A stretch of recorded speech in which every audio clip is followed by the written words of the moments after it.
Um, so kind of, in terms of how we're all wired, Sure. how does actually meditation even begin to enter your life? Because I know how you. In brief, yeah, growing up very intense, very aggressive, 100 miles an hour, type A personality, even in the business world out of college, consulting, software sales, things like that. I reached a point where I was just, you felt like you were going to explode constantly. It didn't matter what you were doing. Everything was 100 miles an hour, and you had to be the best. You had to win. You just had to be the best. That's how we grew up, right? I mean, what's that? That's how we grew up. That's how we grew up, and I was good at it, and everything I did, I was successful, and I was always the best at everything I did. But no matter what level I reached, I always wanted more. I always had to be better, faster, stronger, and I just pushed myself, and eventually realized I gotta stop, or I'm gonna, my head's gonna explode. And I'm still not happy. So right, and I'm still not happy. I got all this so money, I got all this stuff, and I'm still not happy. So, for me, it was 20 years old in college, and the psych professor said you should try some meditation, and nothing else that was healthy and free seemed to work or calm me down. So I tried it, helped me out. I was at that time counseling adolescent females, all who'd been physically, sexually, emotionally abused in a group home, and I started to share it with them.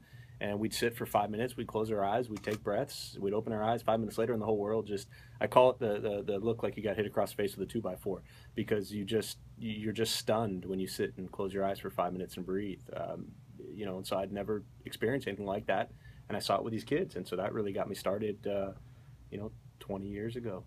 Is that how long it's been? Yeah, I started, so it was 1995 when I got introduced. I was, is that right? Yeah, 1995. I was 20 years old, okay, and I got introduced in college. And then in 2000, I finished college, consulting world for 7-8 years. And then when I was 20, in 2003, I started taking it to the prisons here in San Diego. And that was really where it began. And eventually, 5, 6, 7, maximum security, prisons to county jails, psychiatric units in prisons. And so it really started there, and then I find myself in schools, hospitals, victims of abuse, wounded warriors, homeless teens, a lot in the corporate world, you name it, just helping people deal with stress. Let's go down a couple of those. When you're going to the jails, sure. Where do you begin with? Well, it's funny because for me, you talk about this personality and this aggression, and this anger, and this things that I had when I go into prison. As much as my mom hates to hear me say this, I feel comfortable in there. I think if I didn't have good parenting and good upbringing and sure, loving parents who really kept an eye on me as much as they could, I could have just as easily with my anger and my aggression done something that might have led me in that direction. So I feel comfortable in there, and it's a very angry, violent place. And so to go in there for, 20, 30, 40 minutes and have them calm down, they respond to it very well. And it's silent.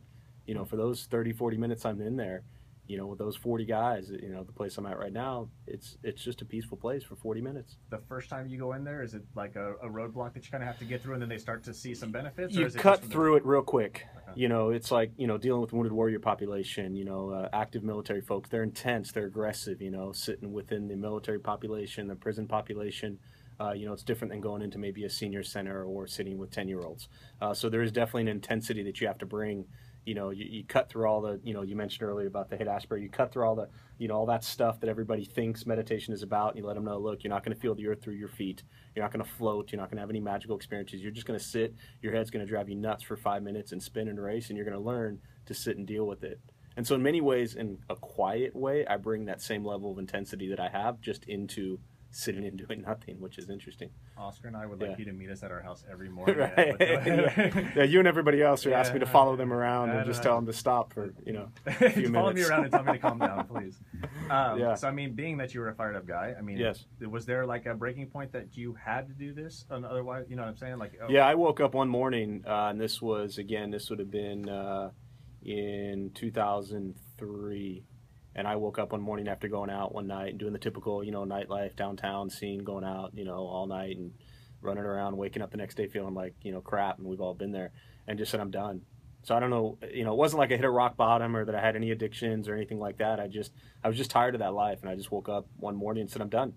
I need to live a different way, and that kind of just clicked. No, but that's cool, because I feel like some people have to hit rock bottom in order to make that rebound, and that's kind of a troubling thing for me. Like, I really need to hit rock bottom in a certain thing before I can actually rebound. So it's nice. No, I was, working, had a great job, making lots of money, coaching baseball, working from home, going into prisons, and I was living a good life. And then, but still realized there's got to be something different. So I just drastically shifted the way I live my life.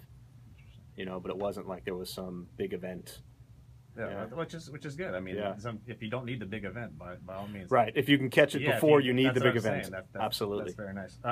In terms of getting fired up now, that's something that I worry about too. Is that like losing that edge? How do you? I mean, really, because the only sport that I'm really active in now at all is golf, and so if I think about the intensity with golf versus maybe baseball or team sports or things like that, it's very different. But your mental focus is still there. To me, intensity is really a mental focus that then comes out physically in different forms. And in golf, it's very slow, methodical, moment to moment, shot to shot, and so I can feel that intensity that's there, but it doesn't need to be pushed out in like a physical aggression form. So it's more of a mental focus, a mental intensity.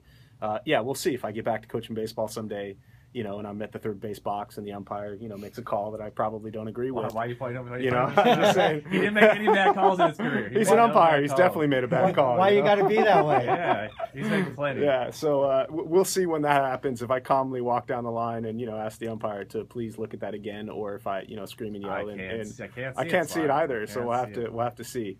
In terms of when you first start, do you just detach yourself from those situations that maybe caused you that headache in the first place, or just because like in terms of baseball, like being on a baseball field, I'm sure is going to bring up memories from when you were 5 years old. Definitely, and how you were wired. Yes.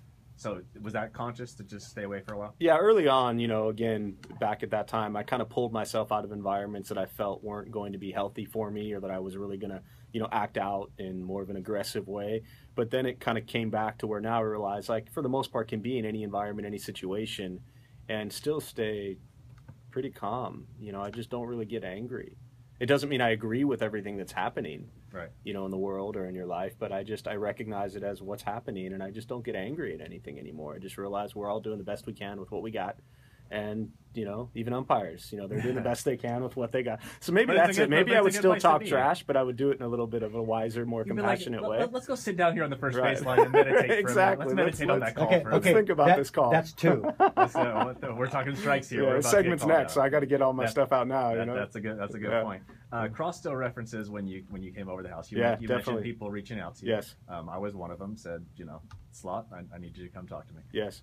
So I thought it was a good thing for me with my son. Like for me, and my I don't want to say breaking point, but for my why is I don't want him growing up like this. I want him to be comfortable. So I thought it would be cool if he sat down next to me. Yes. So talk us through what we did there. Yeah, I mean, as far as the meditation, just in briefly, most of the stuff I do is outreach. We'll sit with thousands of people a year for free, getting everybody, as I say, to sit and do nothing for a few moments. But for those rare special occasions, special friends, I make house calls, and I'll come over and I'll sit with friends and their kids or family or whatnot. And it's really getting, especially if you're dealing with young kids, 4, 5, 7, 8 years old, getting them to understand that they can just sit and breathe for a few minutes and know what it's like to just kind of be quiet and breathe. And, I have little kids put their hands on their stomach and just kind of feel their stomach rise and feel their stomach fall. And for the adults, it's getting them to realize that the kids are not always going to be calm. We're not, as adults, always going to be calm. And so a lot of this is getting people out of this mode of thinking that all of a sudden everything has to be calm and perfect in your life. It's not. And so if you can teach kids to just breathe when they get upset, when they get angry, I got all these letters kids write, and a kid wrote years ago about, when he would do a skateboard trick and he wouldn't land it, he used to get angry and throw the board and scream and cuss and yell. And then he would just pick the board back up, and he would now, after doing meditation, he'd take a few breaths and he would go try to do the skateboard trick again. So it's more about applying the meditation into your everyday life and teaching kids and adults that just like we brush our teeth every day, why can't we take care of our mental, emotional health every day? It's the same thing. And usually it's so much later in life where we're like, man, I'm a mess, I need help. Yeah, and I wish I would have done this when I was 5 years old. So that's why I definitely introducing it to my son was like, okay, like, I figure he definitely gets it better than I do most of the time. Yes. Like if he sees me running around a little crazy or I'm stressed out, but let's sit down on the edge of the bed, Bobby, and we sit there for a minute. And it's easier for kids because, if we're 30 or 40 years old, we've been stressed out and angry and anxious for 30 to 40 years. If you're 7, you only got 7 years in. So like, you didn't give me my cereal this morning. That's what I'm stressed out about. Not getting Fruit Loops is a big deal, know. But so you teach them at that age that when life doesn't go your way, you don't have to scream and yell and kick and punch. No, you can just sit with it. You also do something very cool, the TEDx talks with the youth. And when you explained that to me, it was cool. Like I didn't know if you actually just sat there and did it for them, but you mentioned coming in between breaks because they had speakers that were emotional that day. So the most recent I've done the last 3 years, TEDx Youth San Diego, Sonia Rhodes, executive producer, does an amazing job. And this last time it was on, some pretty heavy issues, sexual assault, rape, things like that. domestic violence, very heavy topics that are real in teenagers' lives as they're, are, high school and going into college.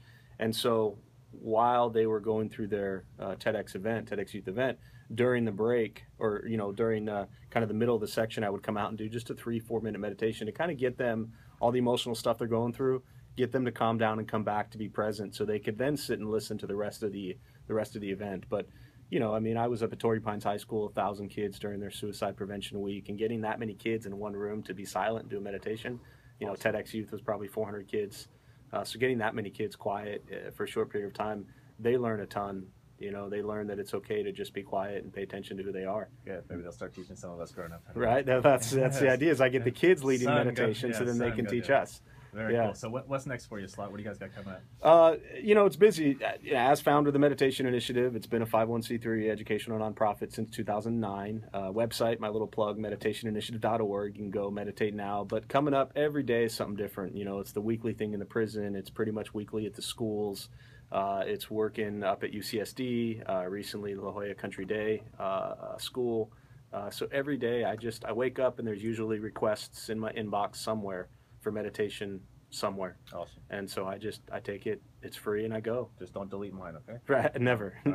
Yeah, yours gets starred and moved to the special inbox. Don't butter me up now, Slider. Just don't delete me. Well, now that I know it's your buddies with New Kids on the Block, I'd move you into the spam folder. Look at that. You try to get one. You're trying to fire back right now. All right, great stuff, Slot. I appreciate that. We're probably gonna need some more of you when we get back from the break. Definitely.